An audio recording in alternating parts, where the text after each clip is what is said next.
যারা বলিউড প্রেমী আজকে এই ভিডিওটা সম্পূর্ণ তাদের জন্য। আজকে মুম্বাইয়ের বেশ কিছু আইকনিক জায়গা তোমাদেরকে দেখাবো। তো প্রথম শুরু করলাম ব্যান্ড্রাতে মাউন্ট মেরি চার্চ দিয়ে। তো আমার না ছোটো থেকেই চার্চে যেতে খুব ভালো লাগে।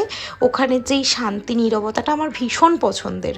তো কিছু ক্যান্ডেলস নিয়ে ওখানে জ্বালিয়ে নিলাম। আর এই যে একটা পজিটিভ ভাইব ওখানে থাকে আমার না ভীষণ ভালো লাগে।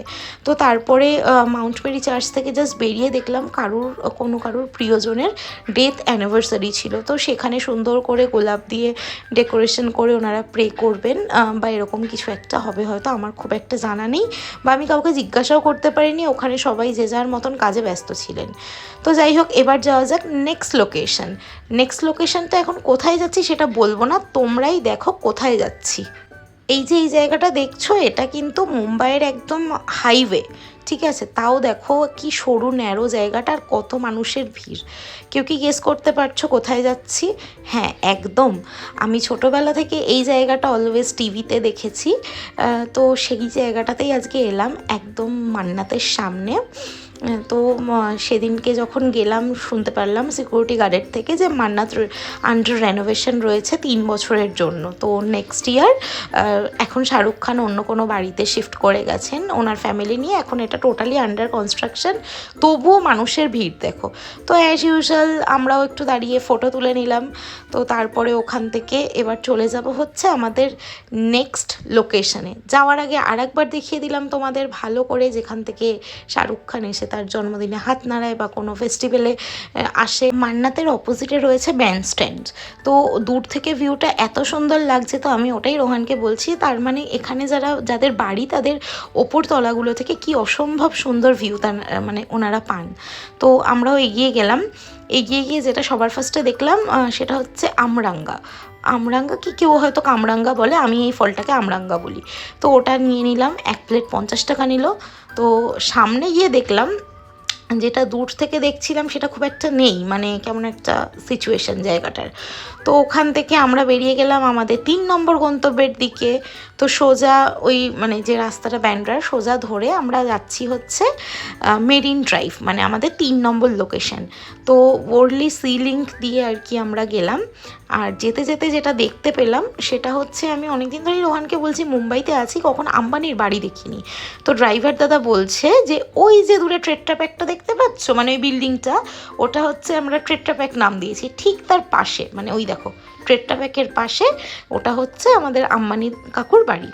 শুনেছি ওনার বাড়ির সামনের যে রোডটা সেটাতে এত পরিমাণ সিকিউরিটি দেওয়া থাকে, ওখানে নাকি ফটোগ্রাফিও করতে দেওয়া হয় না। তো যাই হোক, দূর থেকেই দর্শন হলো। এবার যেটা আমার একদমই আইডিয়া ছিল না সেটা হচ্ছে এই জাস্ট রোডটা ক্রস করার পরেই আন্ডার ওয়াটার এই টানেলটা রয়েছে। তো এটা অলমোস্ট মানে কভার করতে আমাদের সময় লেগেছে, ফুল স্পিডে ওখানে গাড়ি চলছে 110-এর ওপর।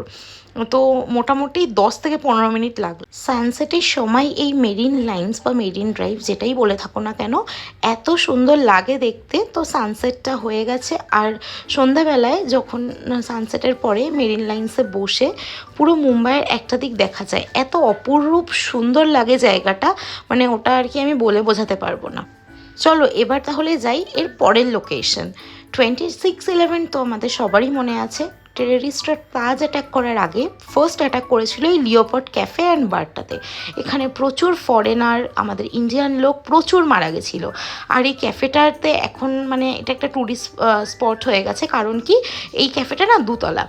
একতলাতে টেররিস্ট অ্যাটাক হয়েছিল, দুতলায় লক করা ছিল বলে ওনারা উঠতে পারেনি। তো দেখো এই গুলি করেছিল এই জায়গাগুলো ওনারা এখনও রেনোভেট করেনি। অনেক জায়গায় দেখতে পাবে, এই দেখো দেয়ালে একটা পিলার ছিল, দেন মানে ওপরে তো প্রচুর জায়গায় গুলির মার্কগুলো এখনও রয়েছে।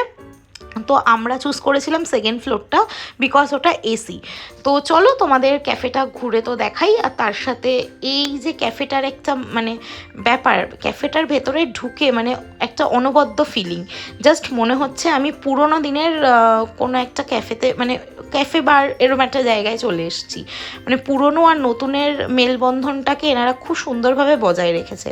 তো আমরা গিয়ে স্টার্টার অর্ডার, আজও প্রচুর ফরেনার এখানে ভিজিট করেন বলে এই ক্যাফেটাতে ভীষণ কম তেল মশলায় রান্না হয়। তো স্টার্টারটা দুর্দান্ত ছিল, ওটা খেয়ে আর ভেতরের এই কোজি ব্যাপারটা আমার এত ভালো লেগেছে। তো চলো এবার যাওয়া যাক আমাদের পরের লোকেশন। তো অফকোর্স মুম্বাই মানেই তাজ, এটা না দেখালে অসম্পূর্ণ আমার ভিডিওতে। তো তাজের সামনে এলাম, ভীষণ সুন্দর লাগছে রাত্রিবেলায় তাজ। তো একটা কুলফির সাথে চলো ভিডিওটা এখানেই এন্ড করছি। টুরু।